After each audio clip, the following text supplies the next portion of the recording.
Welcome to Stuff You Should Know, a production of iHeartRadio.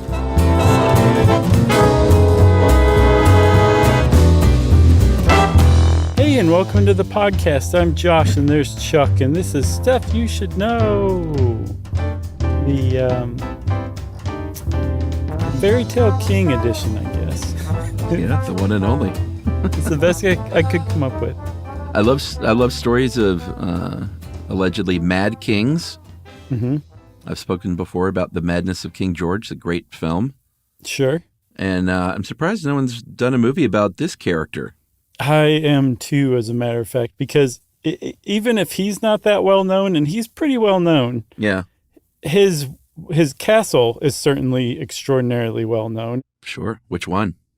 Well, yeah, he made 3 castles, as we'll see, but the one that really takes the cake is Neuschwanstein, which means New Swan Stone. Do you want to know the German pronunciation? I just gave it. Neuschwanstein. That's what I said. Oh, okay, great. Is it really? Yeah, for EI, it's always the second letter in German. Neusch. And then Neu it's not new, it's Neu. Gotcha. So, yeah, I'll just call it New Swanstone Castle then from now on. Yeah, 'cause that's what it means, right? All right, let me try my hand at this. Okay. Ludwig II, and we're saying the W like a V, correct? Yeah. Yeah, let's do it. Okay. Ludwig II, known as the Fairy Tale King. Mm-hmm. In German, Fairy Tale King is Der Märchenkönig. Yeah, you just got to work on your umlauts.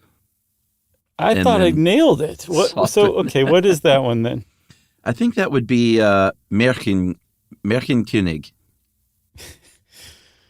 Okay. Well, at any rate, I love these words. I just can't pronounce them at all. Hey, I'm going on German I learned in 1988 and 89. And but you still a little bit in got it, 91 buddy. and 92. Well, I don't know if I do or not.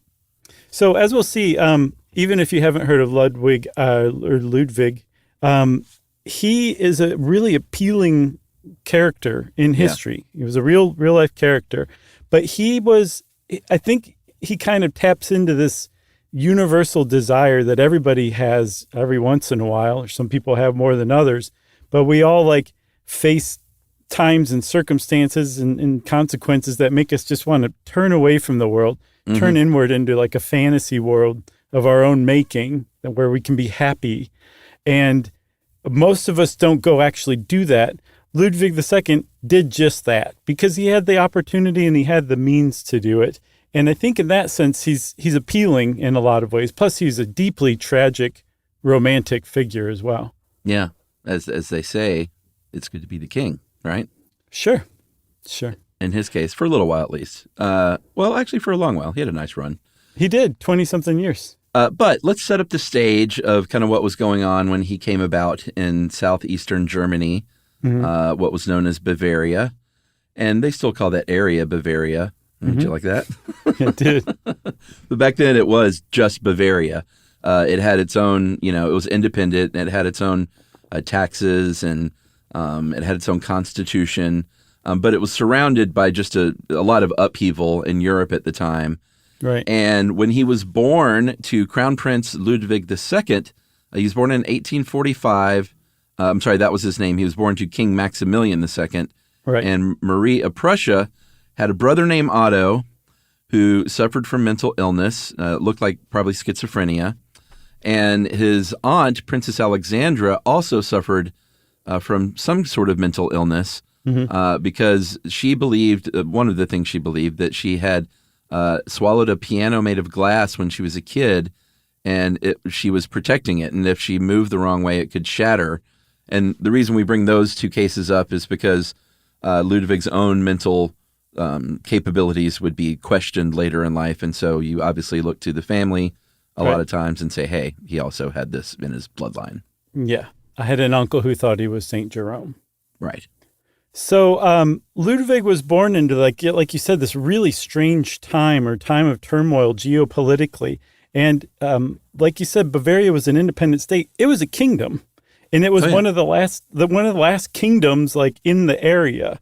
Things were moving more toward more of a nation state, more of less monarchy, more constitution kind of thing, right? Yeah. And Germany was very much on the brink of basically being brought together into the modern Germany that we think of it now. This happened when Ludwig was, I think, 18 or 19 or 20 years old, basically. I think he rose to the throne at 18. Okay. One thing we should set up, though, just, as far as his palace that he would later go on to build that he's famous for, he grew up in these kinds of palaces, obviously, as royalty in Bavaria at the time. The place where he was mainly raised was called Hohenschwangau Castle, even though he was born in Nymphenburg Palace. But both of these places, if you're looking at, quality castles, they were both pretty amazing. Yeah. And growing up in these places, little Ludwig was like, this established his aesthetic of what he thought was amazing and beautiful. Yeah, and there was a quote from his mom that said that as a child, he enjoyed dressing up, took pleasure in play acting, loved pictures, and liked making presents of his property, money, and other possessions. Does that mean like giving it away? Yeah, exactly. Like, here, I want you to have this. That's nice. That's a good kid, right? Not exactly like king-type behavior, and as we'll see, he basically set the stage for himself, or set the tempo for himself from a very early age, it turns out. So I think, like you said, he was 18 when his father died, and he ascended to the throne. He became King of Bavaria in 1864, and he felt totally unprepared for it. Yeah, he was not excited about it like a lot of, kind of boy kings were. He wasn't very well schooled, seems very sheltered, didn't travel abroad really, never wanted anything to do with, kinging or anything like that. Kind of throughout his life, it seems like. And he was a total pacifist at a time where there was a lot of warring going on. He said it corrupts people's morals, makes them unable to entertain grand noble ideals, dulls them for spiritual enjoyment. So he was a pacifist. Yeah, he was also very much opposed to hunting, and he loved nature, right? I love this guy. So he was apprehensive. He did have a really good education. He just felt like he didn't have enough of it to qualify as a ruler of a kingdom. But that's the way the cookie crumbles sometimes. Sorry, king. But when he came to power within just a couple of years, despite his pacifist leanings, Bavaria was forced into 2 different wars. And as a result of that, the geopolitical map changed dramatically. Yeah, for sure. They were allied with Australia because of royal bloodlines. You said Australia. Did I? Really? Yeah. All right. So remove the L. And there's a couple, I think another vowel or so that needs to be taken. Another A. Clearly meant Austria. They were allied with Austria. Who knows what he thought about Australia? No one ever asked, as far as I know. Right. And so when Prussia came knocking on the door for the 7 Weeks' War, that he was sort of forced to fight with Austria. And then they got their butts whipped pretty good. And then Bavaria was part of, or at least under the thumb of Prussia to the north. And then when the Franco-Prussian War started, then they had to fight with Prussia. Yeah, and then after the Franco-Prussian War, the Prussians came out on top. And at that point, they're like, all right, you know what? We're just going to take over all of Germany. And they established the First Reich, the German Empire, that collected all these separate little kingdoms, including Bavaria, and put them under the rule of Prussia. But rather than being Prussia, the whole group, the whole collection that was now combined was Germany, as we recognize it today. Although a little more, because there's a bunch of Poland that was also part of Prussia that would be included in that map of Germany. But that was an enormous, huge change. And for Ludwig II personally, it meant that he had no power any longer. He was a ceremonial figurehead, and geopolitically speaking, he really was not very significant at all. Yeah, so I imagine, from everything I know about poor little Ludwig, this probably wasn't the worst thing in the world, because all of a sudden he was forced into a figurehead sort of role. Right. And I get the idea that was probably ideal for him. Like he didn't want to govern. It seems like he didn't mind doing the day-to-day bureaucracy of the job. Yes. And signing the things he needed to sign and allocating the things he needed to allocate. But he was not interested in being king. And so all of a sudden, sort of under this new, sort of protection in a way as being part of the German Empire and only having figurehead duties, he was free to be a fanciful boy king. Yeah. And to add a little nuance, he was totally fine with being king, but he wanted to be like an absolute monarch, like God's divine representative on earth, like the kings of the centuries before were considered. But that wasn't happening even if Prussia wasn't running the show, because by that time, Bavaria had become a constitutional monarchy. So even before the German Empire was founded, he wasn't nearly as powerful a king as he would have liked to have been. So yeah, that combined with his pacifism, combined with his proneness to fantasy, he was like, yes, this is my chance. I'll see y'all later. I'm going to go over here into this little fantasy world, and it's going to be awesome. Yeah, he got to kind of basically pretend that he was the king that he wasn't. Yes. Yeah, well put. And he was a romanticist. He was very much into romanticism.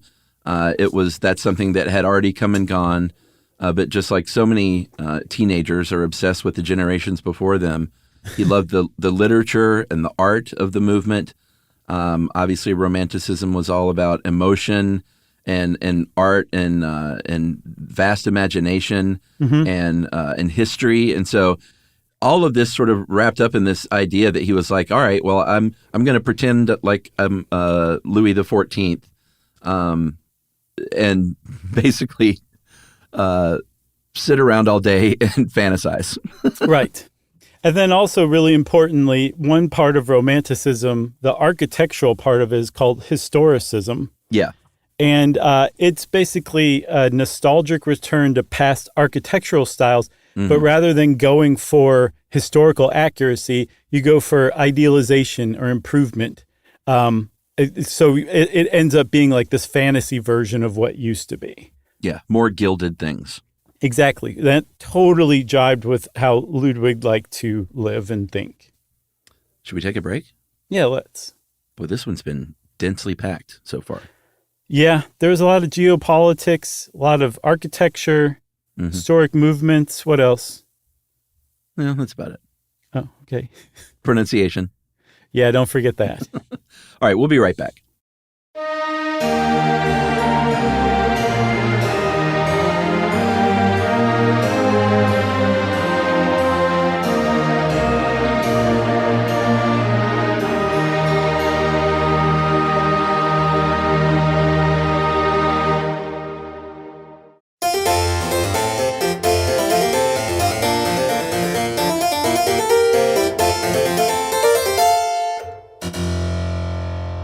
All right, so welcome to Act 2. This is where we talk about the private life of Ludwig, and I love how Livia put it in this section title. No, that was me.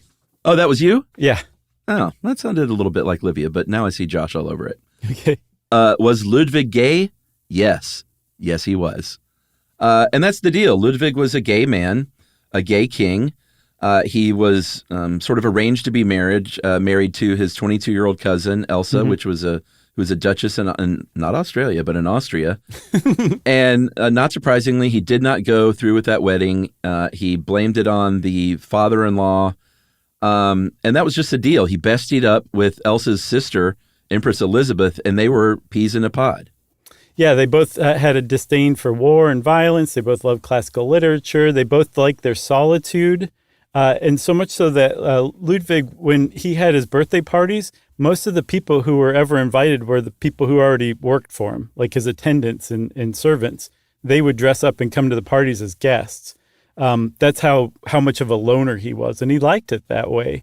And he was also not exactly quiet about his sexual orientation. Which is really something at the time. I mean, we're talking about the late 19th century in Bavaria. This is the king, and he's not exactly making it a huge secret. And in fact, while he was alive, it was like a very open secret that Ludwig enjoyed the company of men, as they would have put it back then. Yeah, they when you were listing out the shared loves that he and Empress Elizabeth had, you left one out though. They both love Sean Cassidy. Sean Cassidy, what was his one hit? He just had the one, right? I don't know. I don't know. I remember, though, we were all in love with him. Yeah, he had that great feathered hair. Me, Ludwig, all of us. Sure.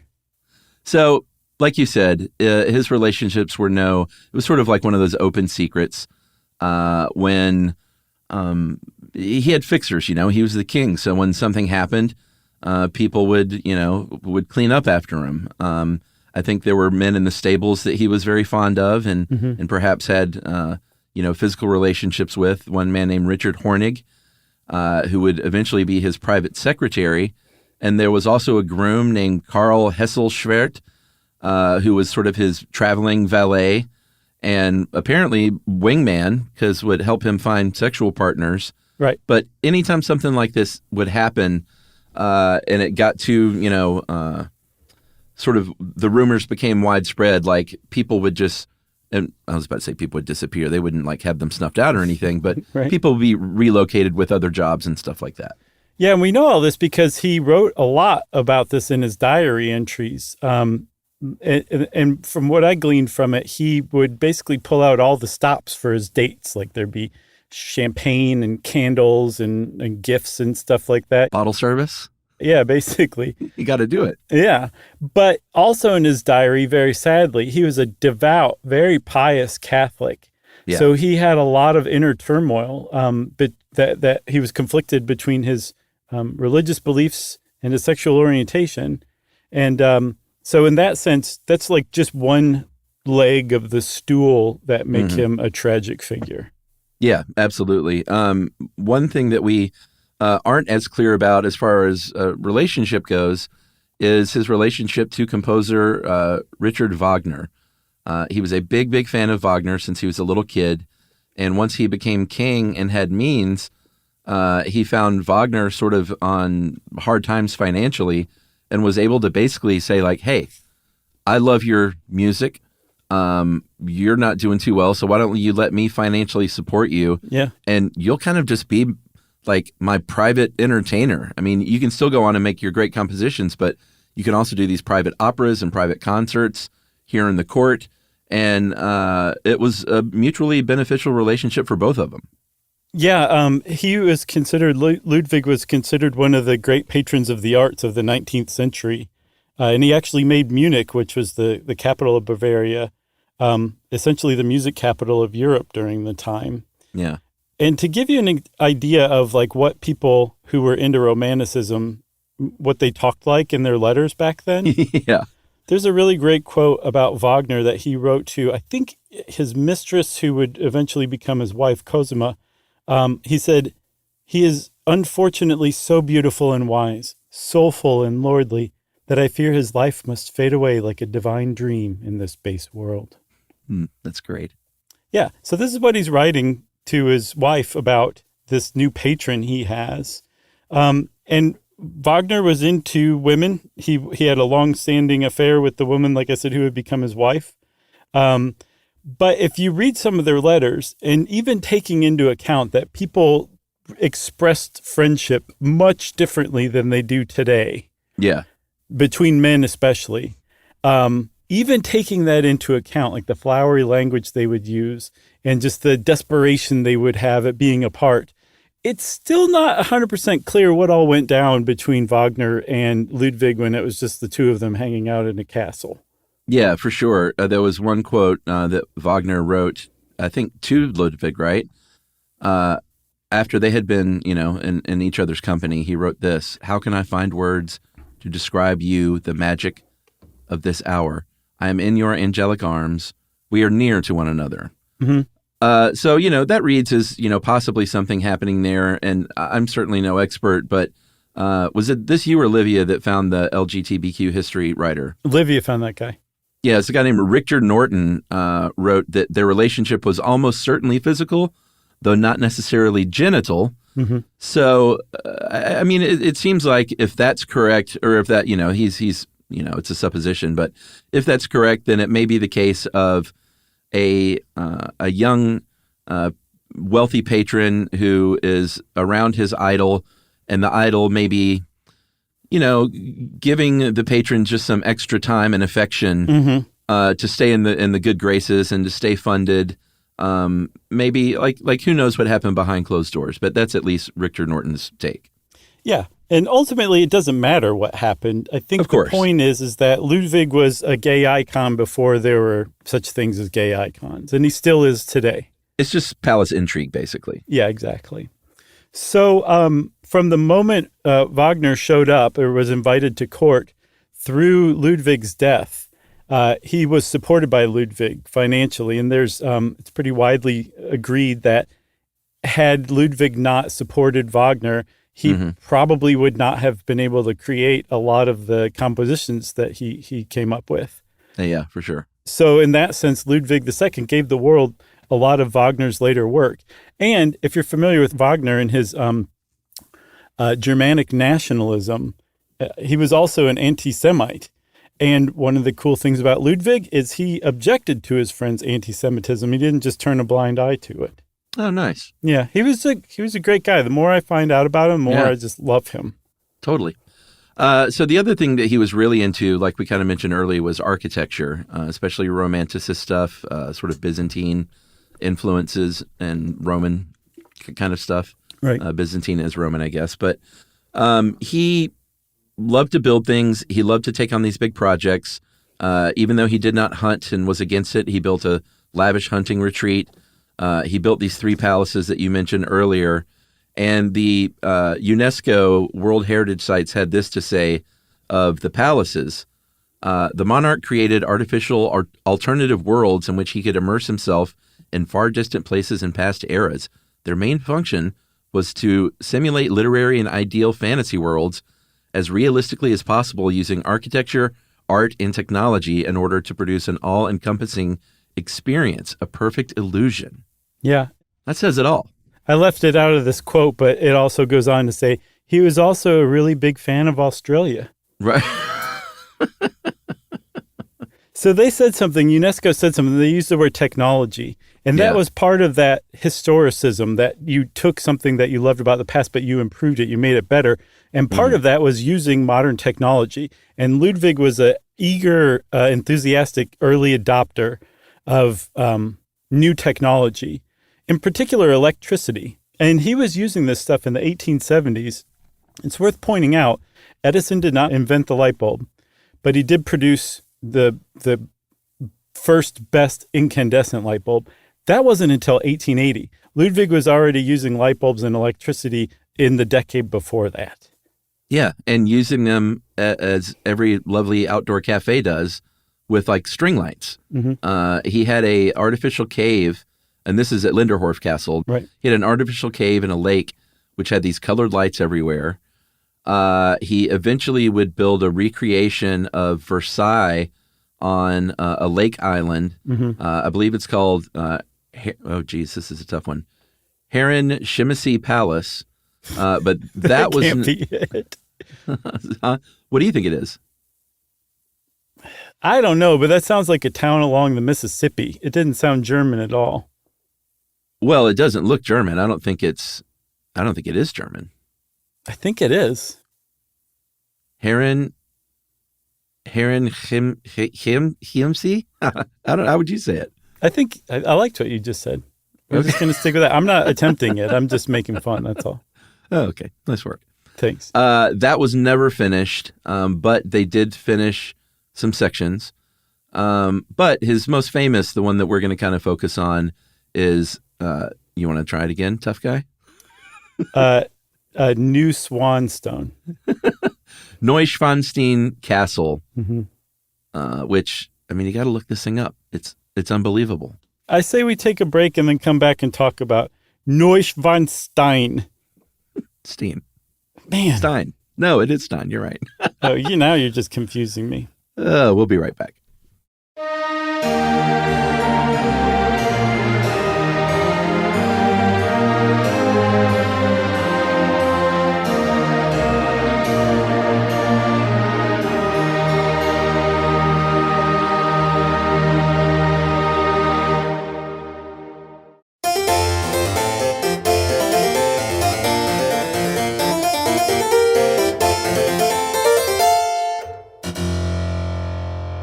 Okay, everybody. So we talked about a couple of other castles, but Neuschwanstein is the one that is most associated with Ludwig II. The first one, Linderhof, was considered this technological amusement park. The other one that you said was like a recreation of Versailles. Neuschwanstein was the most magical looking recreation of what's called Romanesque architecture that you would just think of essentially as like, it was just like Sleeping Beauty's castle at Disney World and Disneyland. So much so that he must have been inspired by that. Are we putting a pin in that or talking about that? We can talk about it. Yeah. I mean, supposedly Walt Disney visited that castle with his wife in the 1950s. Mm-hmm. And if you look at the main castle there in Disney World, and I guess Disneyland has one too, right? I've never been there. Yeah. It looks a heck of a lot like Neuschwanstein. Yeah. And I think it is 100% certain that he modeled it after that. And if you see it, like, even if it wasn't 100% certain, you'd be like, yeah, he totally modeled it after that. It looks like a fairy tale castle. If you are not driving right now and you're just sitting around, you have your phone or your computer, a full set of encyclopedias, or at least the ends, look up a picture of Neuschwanstein. It is amazing, breathtaking. It's the definition of the word breathtaking. Yeah, it is gorgeous. It sits on a top of a mountain, and like these are the mountains that have those, it looks like the castle in Frozen. Like it sits on a tiny little peak, not for defense, but he loved the view there. If you look out from the castle, you have the beautiful mountain ranges. You have it's a very small lake, but the Schwanensee is right there. You can actually see the two castles from the video I saw online. Was a guy standing on the deck, or not the decking, but whatever you would call the outdoor areas. The dance floor? Hey, come out to the deck. Or a patio. The hardscape? It's got to be something more grand than those words for what those were. But anyway, what we would call like the outdoor patio of Hohenschwangau. And right there in the background, you can see Neuschwanstein. They're only about a mile from each other. I'm guessing as the crow flies. But it's just a gorgeous scene. Yeah, it really is. I mean, whether it's summer, fall, winter in particular, with snow on it. Ooh, magical. It's gorgeous. And like we said, Ludwig was a early adopter of technology. One of the things that he used, or his construction people had to use, was steam-powered cranes. Yeah. Because this was not an easy place to build. And it was a pretty massive castle made of very heavy brick and stone. And in addition to that, he had things like an elevator. Yeah. In fact, he had an elevator table. So remember, we said that he enjoyed his solitude? Yes. In particular, he appreciated dining alone. He didn't even want servants around serving him. So what he would do is sit at the table in his dining room, and the table would lower down, I think 3 stories to the kitchen. The table would be set, all the food would be put on it, and then it would be raised back up for him to dine. That's how remote he wanted to be from people when he didn't want to be around people. So I don't quite follow that, actually. Imagine it's like a dumbwaiter, but the whole table is the dumbwaiter. Yeah, but he would be sitting at it when it was doing this? Well, no. So he would stay seated up in the dining room, and the table would go down to the kitchen, and then the table would come back up all set and resplendent with a feast, and then he'd dig in. That makes sense. I thought you meant he wrote it down. They set the table with the food, and then he wrote it back up. Right. And I was like, that's a lot of fun, but that doesn't prevent him from seeing anybody. No, exactly. I got you. Whee! Dinner time. Right. So the throne room is pretty impressive. You can, see pictures and videos of all this stuff, like full tours online. Mm-hmm. That was where the Byzantine influence really came in. It has a 13-foot tall chandelier. Never had a throne in it. But, this stuff is as over the top as it gets when you look at pictures and videos. It's really, it's not my style, obviously, and I've never, castles are kind of fun. I've toured a couple. Mm-hmm. None of it aesthetically is like, ooh, that's beautiful to me. Right. But the ornate qualities of it I can appreciate. Yeah. For sure. And I think photos don't do it justice either, especially like interior photos of these rooms. They all just seem garish and gaudy. And they are basically by definition, but I'm sure it's much more impressive in person than it is looking at a photo, you know? We should go. All right. I would totally love to go. I've been wanting to go to Germany for a while. Yeah. You know, I mean, we're talking about maybe trying to do some like real European tour dates. Oh, yeah. We should do a 10-person show in Germany. Yeah. Oh, I bet we could get 500 people in a room in Germany. You're crazy. All right. Well, let's talk about some other stuff. We talked about that artificial cave. Mm-hmm. That was pretty amazing. He also had a singer's hall, which was supposedly recreated from part of the Wartburg, which was a castle where they had American Idol, essentially. It was called the Singers Krieg, Singers Contest.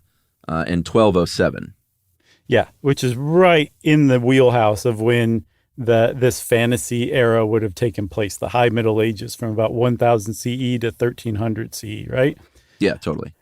There's also a winter garden, which essentially is an enclosed balcony that looks out, has an amazing view. But the thing that's really notable about that is that they're window panes with glass measuring 9 feet tall, about 3 meters, the largest, tallest window panes made in the history of humanity up to that point. Yeah. Pretty impressive. Now it's no big deal. But yeah, at the time it was. And then some of the other technology that he employed, he had hot and cold running water. That was not very common back then. What else? He had central heat. He had forced air. He had a little electric bell system for his servants. Ring-a-ding. And he had telephone lines, even though there was not much, there was no one he could really call. There are very few people he could call, but he did have telephone lines. Apparently, it would connect to Hohenschwangau, that his childhood castle a mile away. Oh, really? Okay. Well, that makes sense. Yeah. He also had flush toilets, too. The thing is it took forever for this to be constructed. When they broke ground, I think in 1869, he estimated it to be about 3 years. And it took them longer than that just to build the gatehouse, which is like the first building of this massive castle complex. And that's where he lived while they were building the rest, the palace itself. But he only lived in the palace for about 6 months before he died. So I think actually, as we'll see, the whole thing went unfinished, as a matter of fact. But as he was doing this, he grew deeper and deeper and deeper in debt. And you might be like, boo, hiss. He used the king's money to build himself a fantasy castle. That's not correct.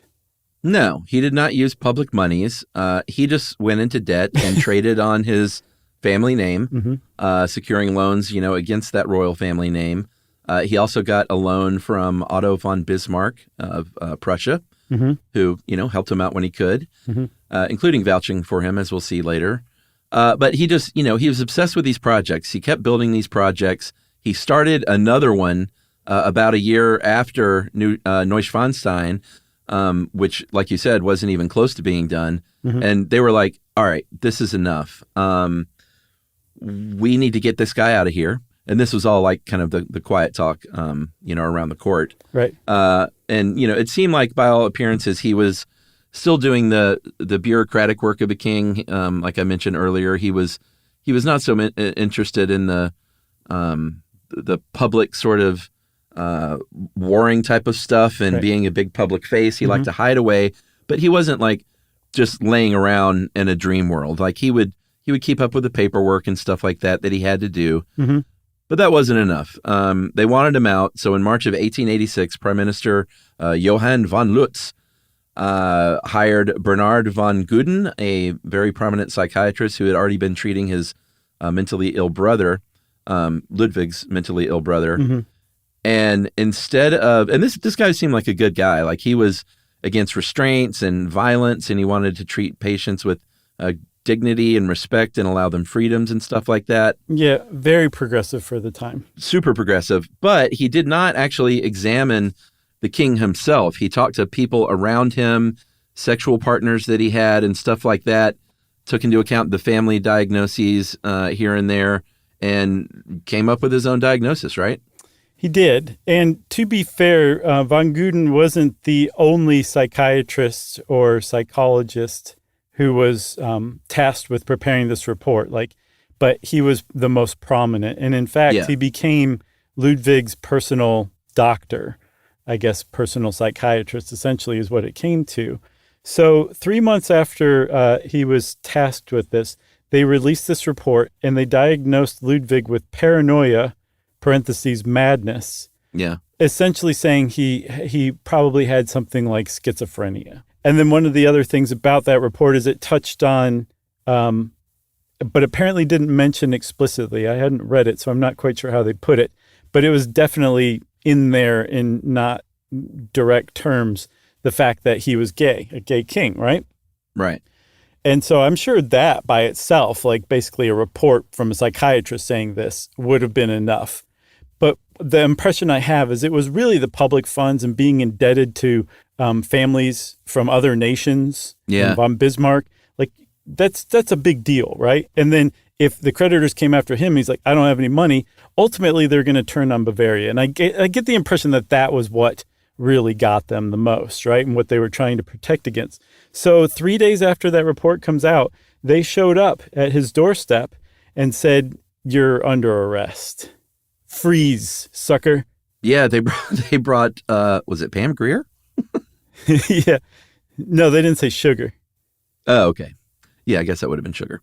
They had chloroform. They had a straitjacket. Apparently, they didn't have to use the straitjacket. I'm not sure about the chloroform. But they placed him under arrest, sent him to the castle of Berg. Guden was to care for him, basically kind of full-time there. Mm-hmm. And here's where we get to the question of like whether or not he was genuinely mentally ill or just sort of forced out by being an eccentric gay young king. Right. Well, he wasn't super young by this point, I guess. But in 2013, there was a paper in Germany from some mental health researchers who basically said it was an unreliable report that was politically motivated and they were just trying to get him out of there. He was still governing. He was still sort of doing the paperwork and doing the things he needed to do. He had written, in fact, von Bismarck even vouches for this guy, saying that they had exchanged letters right up until the very end where he seemed lucid and was in touch with reality. 7 years after that, in 2020, just a few years ago, there was another report from another set of German psychiatric researchers that said, actually, it's probably pretty well-founded. The fact that he was gay may have played a big part for sure, but there's a lot of pretty good evidence here that he had a mental disorder. Yeah, you can make a pretty good case based on the contemporaneous reports, right? Like apparently at least once he ordered a dinner for 12 people to be set. And then when he arrived in the dining room, it was just him. And yet he still greeted all of the empty seats before sitting down. He would also talk to a bust of Marie Antoinette quite in depth. It wasn't like a passing like, love you or anything like that. Like he would have conversations with her in French.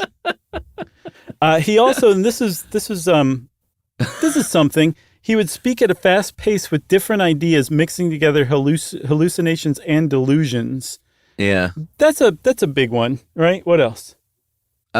He to pay off his debts at one point, he proposed a bank robbery. Mm-hmm. Pretty good idea. Sure. It says odd dancing and jumping movements. Who knows? File that under whatever. Uh-huh. Maybe just fun guy. He when they threatened his to shut down his construction projects, basically, at one point he threatened suicide. Mm-hmm. And he was nocturnal. He would be up all night. He would sleep all day. None of these things by themselves, says, aha, schizophrenia. But taken all together, it definitely paints a picture with his family history of someone who may have had something legitimate going on. I don't know. I think the hallucinations and delusions by themselves could account for it, but he could have also been taking drugs. Sure, I guess so. Royal 19th century drugs. Who knows what that is? That's the good stuff. But the 2020 paper, essentially, they said he probably could have been diagnosed with schizotypal personality disorder, which is characterized by odd, eccentric behavior and few, if any, close friends. And that definitely describes him. So it's possible, but it's certainly, I mean, we're diagnosing this guy in the same way that Dr. Gooden did, which was based on reports and stuff like that. The people writing these papers never examined them. So it's not clear, and we'll probably never know. Yeah, I think the autopsy report was sort of a big factor. There was findings on the autopsy that showed he had scars on his frontal lobes from meningitis when he was a baby. So that could have been something. Sure. I mean, that will have some sort of effect. And like you said, they performed an autopsy, which strongly suggests that he died. And so, spoiler alert, he did die. He eventually died. I mean, he was living in the 19th century, so yeah, he was going to die by now anyway. But he died relatively young, at age 41, another leg of the stool that makes him a tragic figure. And he was, remember, they came and got him, Dr. Gooden and some I guess, hired men by the Parliament, came and took him away to Castleberg, one of his father's castles, where he was essentially under house arrest. And then the next day, he turned up dead. He and Dr. Gooden went on a walk around the castle grounds, their second of the day. This one was in the evening, and they never came back. So people went out to look for them, and when they did, they discovered them dead, floating face down in Lake Sternberg on the castle grounds. Yeah, the story was Ludwig wanted to drown himself, made a break for the water. Dr. Gooden went after him. They tussled in the water, and Dr. Gooden was drowned, and then the king drowned himself after. There's a lot of hinky stuff, the way this went down. First, and like there really only seems to be one hinky thing in this case, really, is the fact that they found them floating. Yeah. Because when you drown, you sink. Your lungs take on water, and 10 seconds, you can be at the bottom of that lake. Maybe a few days or a week later, you might eventually float back up once gases are released and stuff like that. But drowning victims don't float. And there was also no water in his lungs at the autopsy, or no foam at his mouth or nose or anything like that. Like, he didn't drown. It just seems pretty clear. It certainly doesn't seem that way. So other people say, well, no, he didn't drown. He died from being assassinated. He was shot, as was Dr. Gooden, who just happened to be in the wrong place at the wrong time. And whoever assassinated Ludwig didn't want to leave any witnesses. And there's a whole fringe belief that this was that Ludwig was assassinated and this was covered up. And there's supposedly the diary of a fisherman who was there at the scene that he left this confession or description of what really happened after he died. Supposedly somebody in the same royal family as Ludwig, or the royal house, had his coat that he wore that night, and it had 2 bullet holes in it, and supposedly she showed it to some other people. All of this stuff, the big problem is it's all second and third hand accounts. And all of the evidence that's referenced, the physical evidence, it's gone, vanished, burned up in a house fire. No one knows where it went, whatever. So it's just going to always essentially remain a fringe theory unless we find a writing from Otto von Bismarck talking about how he had Ludwig assassinated. We're just probably never going to know what happened to him. And there's actually a group called the Gugelmanner. Did I say that right? It's really more like MENA. And they're essentially a Bavarian independence society who say not only was Ludwig assassinated, that makes everything that came after that illegitimate. Yeah. They said it. You hate umlauts. Why do you hate umlauts? Their reasoning, so that's the thing. There weren't very many people who had good reason to have Ludwig assassinated. He was deposed. His uncle was put into power. And Ludwig had been taken care of, so why kill him? And the Gugelmanner says that von Bismarck had found out that Ludwig was negotiating with France to help liberate Bavaria from this new German empire so that he could, take his rightful place on the throne again. And Bismarck was like, we can't have that, and assassinated him. So who knows? We'll never know. He died at 41. That's one thing we do know. And he, very much like you've been saying, was a tragic figure. His bestie there, Empress Elizabeth, put some jasmine in his hands in his casket, which is a very sweet thing to do. French poet Verlaine called him the only true king of this century. Mm-hmm. And the irony of all this is that Neuschwanstein, which was had basically not bankrupted him, but put him in dire financial straits and may have led to his ouster, kind of right after he died, they opened it to tourists, and it has made a ton of money since then and continues to. Yeah, they estimate 130 million people have visited it since they opened it a few weeks after his death. Isn't that nuts? It's pretty great. Also, if you go to Castle Berg in Lake Sternberg, there's a cross coming out of the water to mark the spot where his body was found. And he's even more beloved in death than he was in life. Every August 24th and 25th, Fusen, the town nearest the castle, celebrates his birthday. So he's kind of a big deal around there, you know? Yeah, totally. Great, great story. I love Ludwig II. I don't know if I got the point across or not, but he was a tragic figure. Tragic figure. You got anything else? I'm going to guess no. I got nothing else. Okay. That means, everybody, it's time for listener mail. All right. I'm going to say this is from Parker, and it's about Cher. I'm kind of going to bat for Cher with some of her song themes and album titles. Hey guys, I hope people aren't too hard on Cher these days for the title Gypsies, Tramps, and Thieves, and for the song Half Breed. I was a young child living an apple pie life when those songs were released, and they were my first introduction to how unfair life can be. I felt a lot of empathy for the character singing the songs and swore to myself never to make people feel like that. Cher is awesome, so thanks for that great episode. And you know, that's something that I don't even think we mentioned, that there are certain singers who at times have sung sort of as character, in character. My own beloved Billy Joel wrote songs about, you know, seemingly from the perspective of a Vietnam vet or from a longboat, longshoreman and a fisherman. Sure. And Bruce Springsteen, and, you know, there's long been a rich history of sort of writing in character and as a character and singing as a character. So that is how Parker took it, and it seems like it imparted a good lesson. Yeah, for sure. That's a great point, Parker. Thanks for writing in to point that out. If you want to be like Parker and write in to point something out that's very insightful, we love that kind of thing. You can send it off to stuffpodcast@iheartradio.com. Stuff You Should Know is a production of iHeartRadio.